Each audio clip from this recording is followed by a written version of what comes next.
The fluorescent lights in the hospital corridor buzzed like angry bees, casting a cold, sterile glow over the linoleum floors.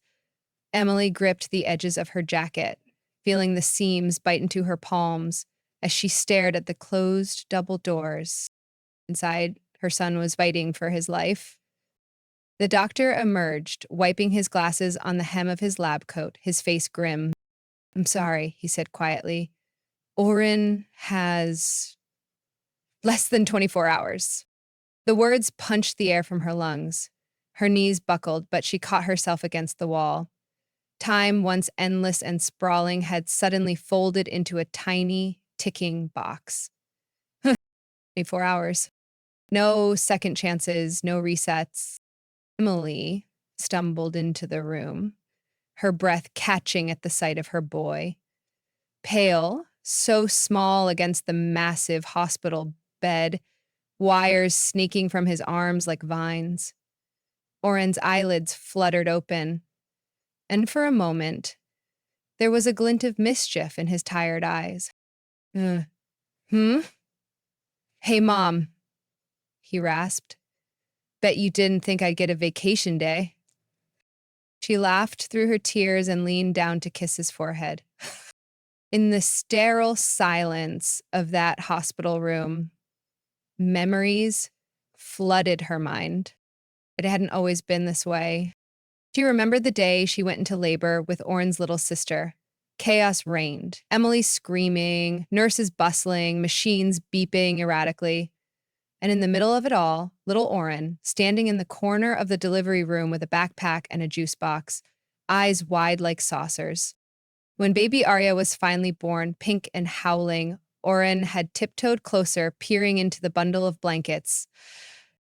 "She's kind of squishy," he declared with the brutal honesty only a 5-year-old could muster.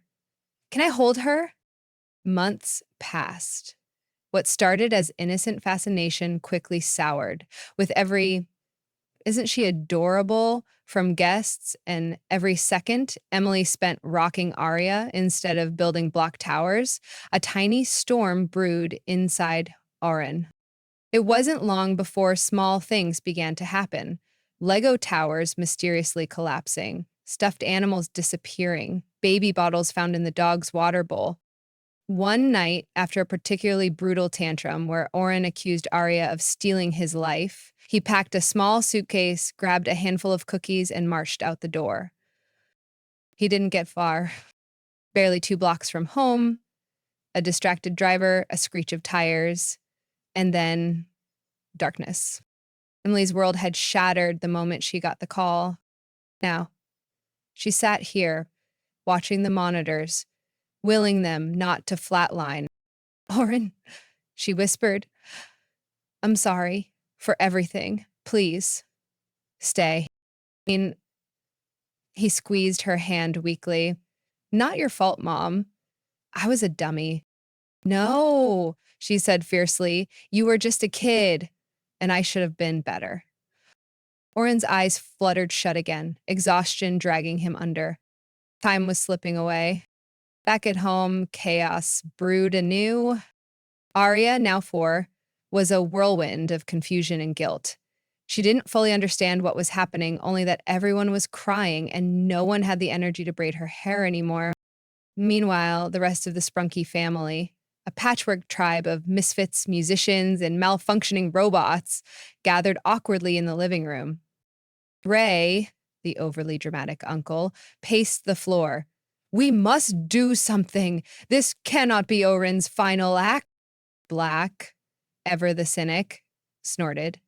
"What do you suggest? A magical rock concert?" Rye, strumming a guitar absently, murmured, "Not a bad idea." Amidst the squabbling, a crazy plan was born. If they only had 24 hours with Oren, then by all the laws of music, mischief, and mayhem, um, they would give him the greatest final day anyone had ever seen. By sunrise, the plan was underway. Man, I'm being bleary. By sunrise, the plan was underway. Emily, blear-eyed but determined, bundled Oren into a wheelchair, sneaking him out of the hospital like a pair of teenage delinquents on a jailbreak. The first stop was the beach.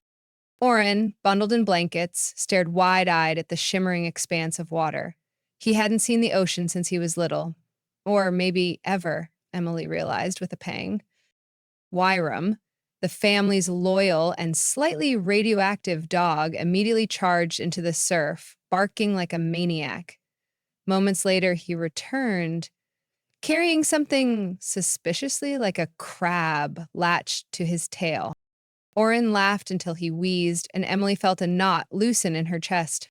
They built lopsided sandcastles, buried Gray up to his neck in sand, only slightly on purpose, and roasted marshmallows over a beach bonfire that may or may not have been entirely legal.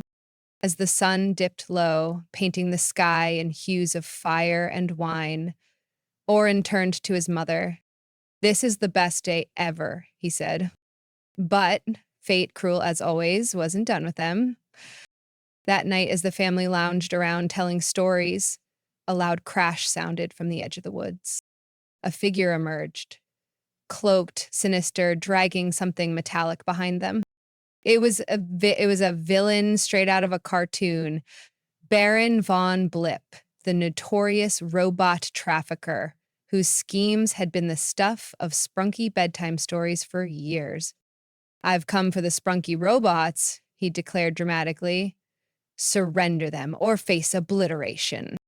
Everyone stared at him. Then I muttered, "Bro, you seriously rehearsed that in the mirror, didn't you?" With conflict, ignoring the heckling, he snapped his fingers. Traps sprung from the ground, nets, cages, magnetic snares. Chaos erupted. Gray screamed and ran straight into a net, getting tangled like a panicked squirrel. Black tried to punch a robot, but ended up punching himself in the face thanks to a spring-leaded booby trap. Wyram bit someone, possibly on purpose. Quatre, Oren, weak but determined, tried to wheel himself toward the fray. "No," Emily said, grabbing the handles. "Not today." Together, they pushed through the battlefield, dodging flying gadgets and rogue robots. Arya clung to Emily's leg like a baby koala, shrieking, "Get him, Ma!" Ma! Cornered against a cliff, the family braced for the final blow. But Oren, mischievous sparkle intact, yanked a hidden lever on his wheelchair. A hidden rocket booster activated. The wheelchair launched straight at Von Blip, knocking him clean into a crab-infested tide pool. Silence. Then laughter, uncontrollable, roaring laughter. Even Oren, gasping for air, clutched his ribs and howled. Von Blip, dripping wet and defeated, slunk away under the moonlight. Back at home, bruised and battered but alive, they collapsed into a heap of blankets and pillows. Oren was exhausted, his breathing shallow. Emily curled beside him, holding his hand. "I love you, kiddo," she whispered. "Love you more," he mumbled, eyes closing. Minutes passed. Approaching 10:30, the clock ticked closer to the dreaded 24-hour mark. Everyone held their breath. And then Oren snored, soft, rasping, alive. Snores. Emily blinked, stunned. He? A new doctor rushed in from the hospital, caught up with them. At last, panting, he waved a paper wildly. Wait. There was a mistake. It wasn't Oren's chart. It was some 80-year-old guy with the same name. Silence. And then the room exploded into cheers